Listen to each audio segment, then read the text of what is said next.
Hello and welcome. Today we're going to talk about inward training. The grace of God is offered. It is a gift, but we don't have to take it. We don't have to accept it. In fact, we can ignore it. We can act like it's not even there.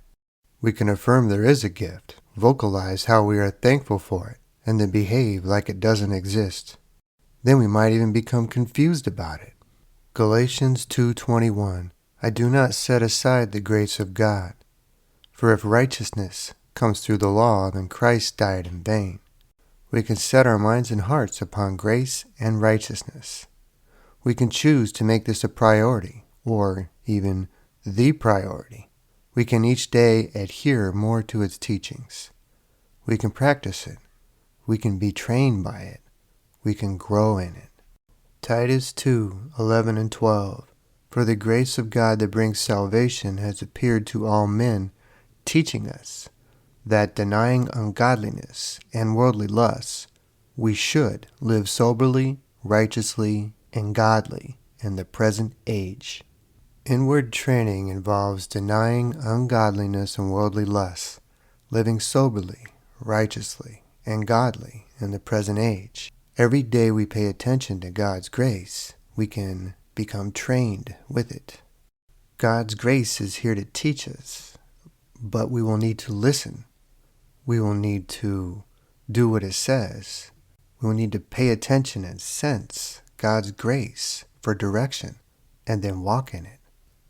On page 85 in the book Alcoholics Anonymous, it reads, what we really have is a daily reprieve contingent on the maintenance of our spiritual condition.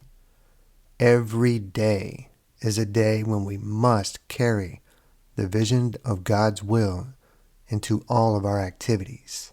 How can I best serve Thee? Thy will, not mine, be done. These are thoughts which must go with us constantly. So perhaps one good daily exercise is to review ourselves for how well we were thinking with God's will. How well were we practicing God's will each day? Hebrews 12:11. Now no chastening seems to be joyful for the present, but painful.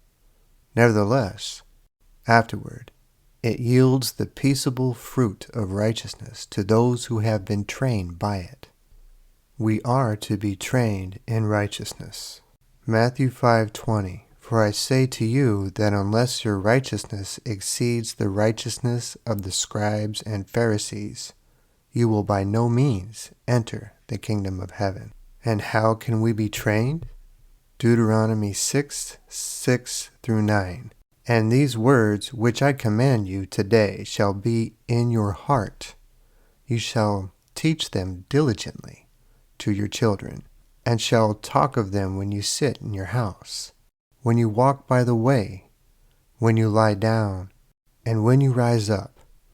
You shall bind them as a sign on your hand, and they shall be as frontlets between your eyes. You shall write them on the doorposts of your house and on your gates. And the message here is that we're to think about God, talk about God, whoever we're with, wherever we're at, whatever we're doing. God will be our priority.